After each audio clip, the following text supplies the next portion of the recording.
This video in the My Reviewer series is longer than the others, quite simply because it is about a very misunderstood concept in writing: style. Now, I say misunderstood for two reasons.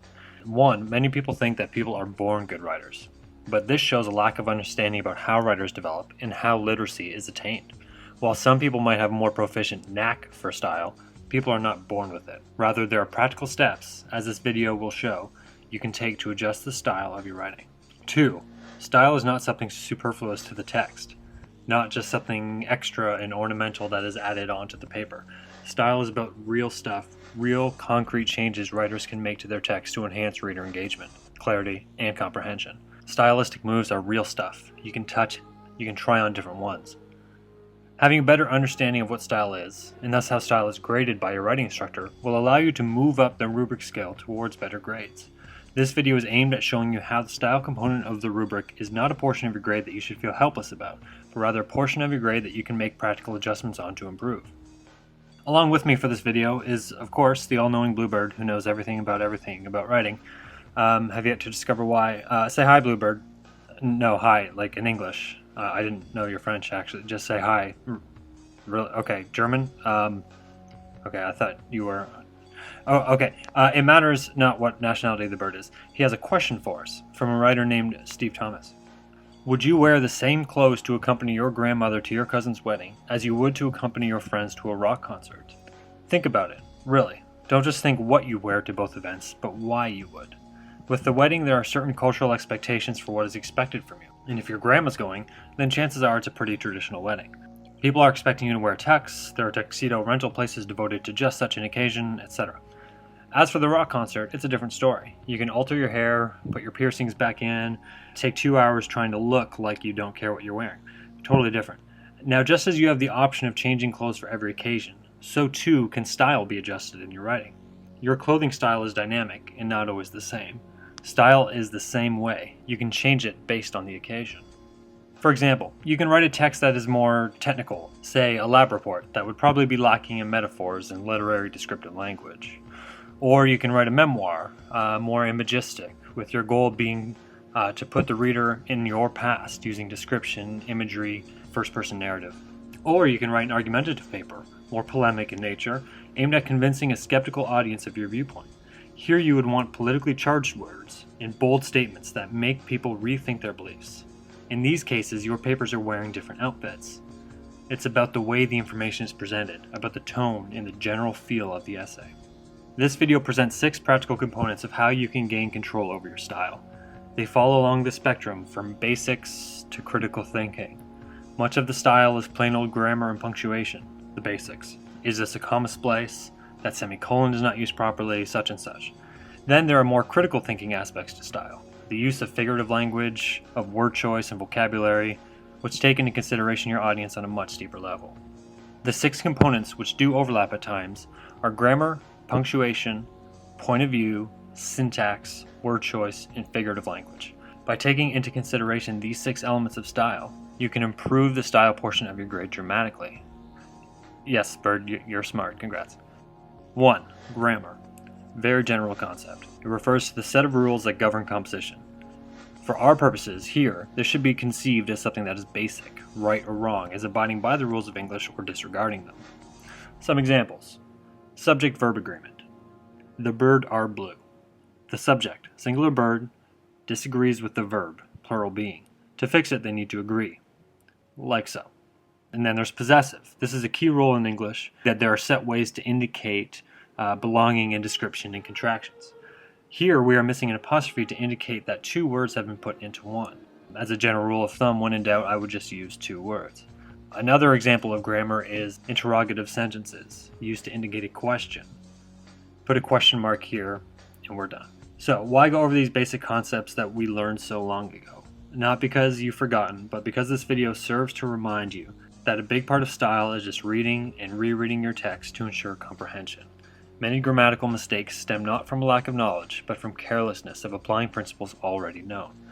Read it out loud, pass it off to a friend, email it to your mom. Do whatever it takes to make sure your paper is free from basic grammatical mistakes. 2. Punctuation. Here there is not really a point in reviewing all the punctuation marks and rules that apply to the English language because As you can see, that would be extensive. For our purposes, suffice it to say that punctuation marks are symbols that indicate the structure and organization of written language. Without them, there would be chaos. Think of stop signs and traffic lights. As much as we hate them and they seem to work against us most times, they exist to ensure safety and order in a very complicated environment. So let's have some fun to start. Now you might have seen this before, and if so, then great. You already know that punctuation can not only alter the meaning of sentences, but also save elderly women from an unfortunate fate. Punctuation alters meaning because depending on where the comma is placed, in this case, we are either having a delicious bowl of chicken noodle soup while playing Scrabble, or we are engaging in a cannibalistic behavior outlawed in every state. Overstatement? Perhaps, but you get the point. In this case, we see the importance of using a serial comma, often referred to as the Oxford comma, and the lack of clarity that can ensue from shirking its use. Pay attention to the second comma in the first example, and how taking it away in the second example changes the meaning of the sentence entirely.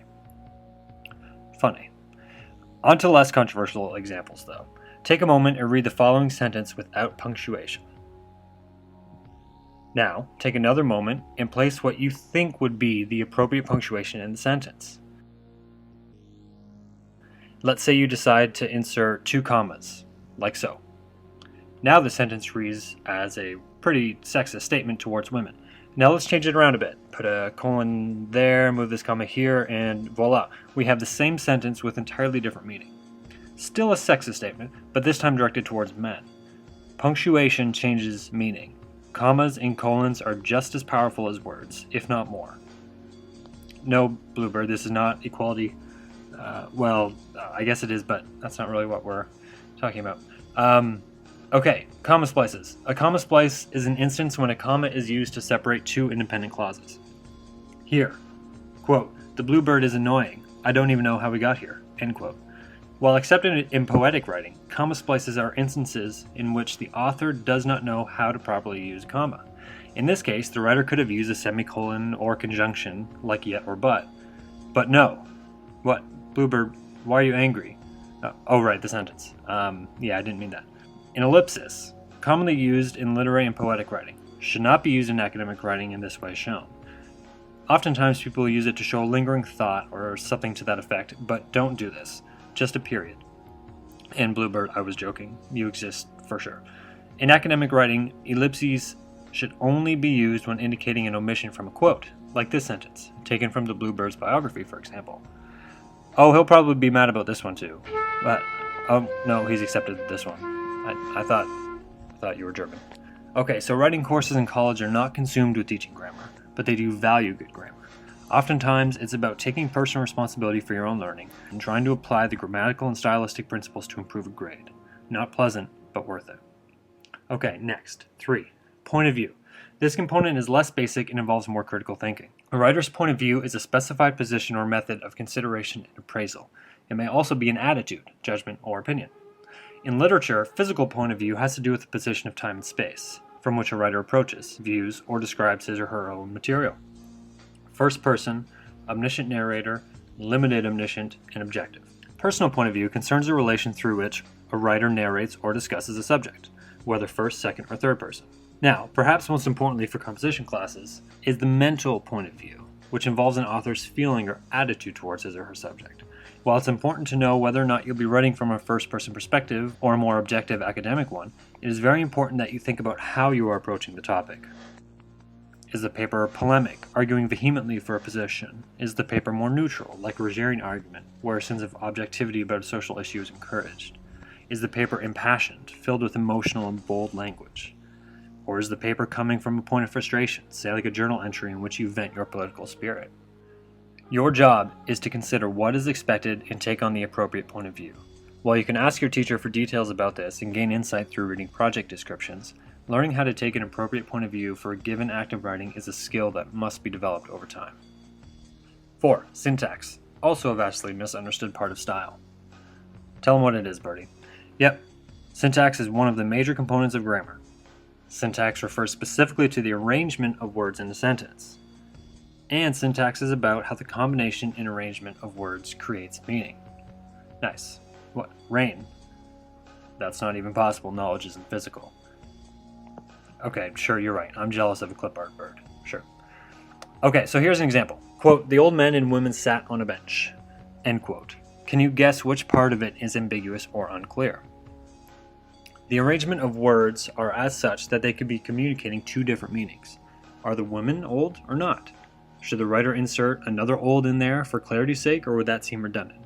Should we rewrite a portion of this sentence? These are key decisions and ones that you must learn to make. This is what your writing instructor is grading you on. Okay, one more. The customer's home we worked on was very satisfied and called me later to make sure I understood that she was thrilled. Okay, where's the issue here? What's unclear? Out of order? So there is some confusion here. The home was satisfied, the home was pleased, they called to say so.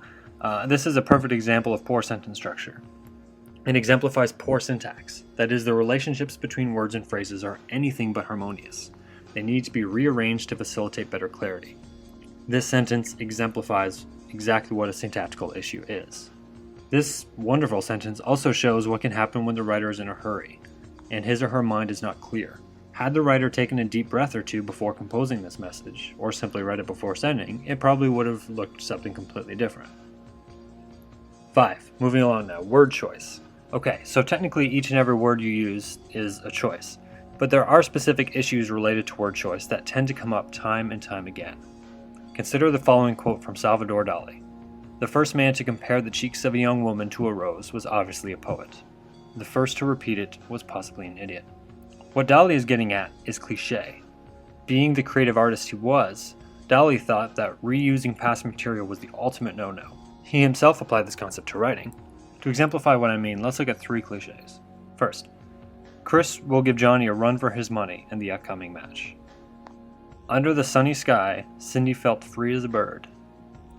Matt left no stone unturned while searching through the garbage. Now, these sentences communicate the point clear enough, but they leave a bad taste in the reader's mouth because they direly lack creativity, choosing instead to rely on the cliché phrases of others. Relying on clichés to communicate meaning is the equivalent of using cheesy pickup lines. They get the purpose across, but they do not help the writer or talker in any other way beyond that. These 3 clichés are the pickup lines of writing. They're unoriginal, corny, and downright lazy. These expressions, phrases, ideas, or sayings are well overused, and while at one time powerful, are now weak and serve as shorthand, indeed as creativity killers. Of course, art and writing are not the only places where ideas are overused. Consider the following montage of the most overused horror cinema plot device post-year 2000. We gotta be in some kind of sunspot or something. There's no signal getting out. Perfect. Listen. No signal. There's no signal. No signal. Okay. All right, I'm fully charged, but there's no signal out here. Any signal? Nope. You got a signal here. No, just games. Is anyone getting a signal out here? No one can get a signal up here. I can't get a signal. No, still no signal. There's no signal. Not a signal? No, nothing. 97% nationwide coverage, and we find ourselves in that 3%. Nothing, dude. Yeah, nothing. No, it's a clip What a about range, cliches not in get movies. Hey, are you getting anything? And how in every horror movie there's a scene where no they reception. say that they don't get reception. Shit out here. No, the service here sucks. No bars. I hate the South. One bar. One bar. One bar. Jesus, what I paid for this thing. I think I get more than 1 bar, sir. Damn it. I want to put a locator on Strom's mobile phone. Right away, sir.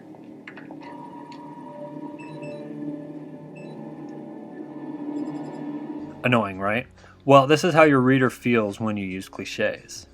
Now, aside from cliches, you might find the phrase word choice written all over your paper if you engage in any of the following. If your words are too conversational for an academic paper, this sentence uses 2 instances of conversational word choice. This can easily be fixed if you identify the problem and take some time to think of what other words to use to come across as more intellectual. How about the following misused word? Monotonous? This bad case of word choice is not really intentional, but does show a lack of sound word choice in the paper and a lack of understanding of vocabulary. These kinds of mistakes can have a profound impact on your paper.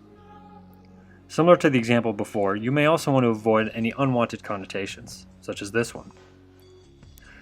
Dual meaning? Perhaps. This needs to be fixed. And even if the word is correct, and private and hidden can be synonymous, it's about reading your paper closely and picking out any unwanted meanings. This is where another set of eyes can help. Lastly, wordiness is something to be avoided as well. This is less about what words to choose over another, and instead about how many words you choose to use. Consider the following 2 popular ways to begin a sentence. These are messy, and can be said in much shorter, cogent ways, such as these. While toning down wordiness hurts your word count, it'll make up for it in the style grade. Ultimately, making sound choices with words is about attentiveness and understanding how your audience will read your paper. The 6th and final component to style, as outlined in the rubric, is figurative language. Literal and figurative language is the distinction in traditional systems for analyzing language. Literal language refers to words that do not deviate from their defined meaning. Figurative language refers to words and groups of words that exaggerate or alter the usual meanings of the component words. Figurative language may involve analogy to similar concepts or other contexts. It may involve exaggerations. These alterations result in figures of speech. Many figures of speech might be familiar to you. These are aimed at adding color to your paper. It's about engagement and interest and illumination and understanding. Now let's check out some examples of a series of literal sentences and how applying figures of speech can illuminate your writing. Simile. A simile is a figure of speech in which one thing is explicitly compared to another. So, literal sentence, she smells nice. If we make it more figurative, we could write, she smells like a fresh winter's morn. This way is much more specific and conjures up senses in the reader. Metaphor. Metaphor is a figure of speech in which a term or phrase is applied to something to which it is not literally applicable, in order to suggest a resemblance. So the literal example is here, the governor is powerful, and if we use metaphor, it might look something like this. A sword-wielding ancient warrior is our governor. Big difference here. Metaphors have the ability to enhance a feature of a person or concept, and is a sign of an astute observational writer. Oxymoron. An oxymoron is a figure of speech in which a pair of opposite or contradictory terms are used together for emphasis. Literal. This classroom discussion is crazy. Figurative. This classroom discussion is organized chaos. Notice organized chaos, 2 contradictory terms. Why show off a poor vocabulary when the writer here can engage in oxymoron, thus capturing the true state of the event? Crazy can be defined in many ways. Organized chaos is much more apt and descriptive. Finally, hyperbole, a figure of speech which uses an extravagant and exaggerated statement to express strong feelings. Literal. Cicero really pleased the audience with his words. Figurative. Cicero's speech covered the audience with a blanket of emotion. Wow, big difference here too. The reader is of course aware of the fact that you are exaggerating, that in fact an actual blanket did not suffocate the crowd. But this hyperbole really instills a lasting image of the power of Cicero's speech and adds a layer of meaning that is lacking in the literal translation. Yeah, Bluebird, hyperboles are the best. That's funny. Now there are many other figures of speech and I encourage you to become more familiar with them. Throughout the course of this video, which admittedly is much longer because style is a very misunderstood concept, we have covered 6 elements of style, all of which, if taken into consideration, can improve the style component of your grade. Like if you take the sentence here. Very simple sentence, a common one you might find in a paper. And with a little attention to grammar, punctuation, a little syntax here, word choice, figurative language, eventually it transforms into a well thought out and engaging sentence that shows a close attention to style. Night and day, really. Applying these practical 6 elements can take your style grade from the lower end of the rubric to the higher, and rid yourself, most importantly, of the assumption that style is something that cannot be learned.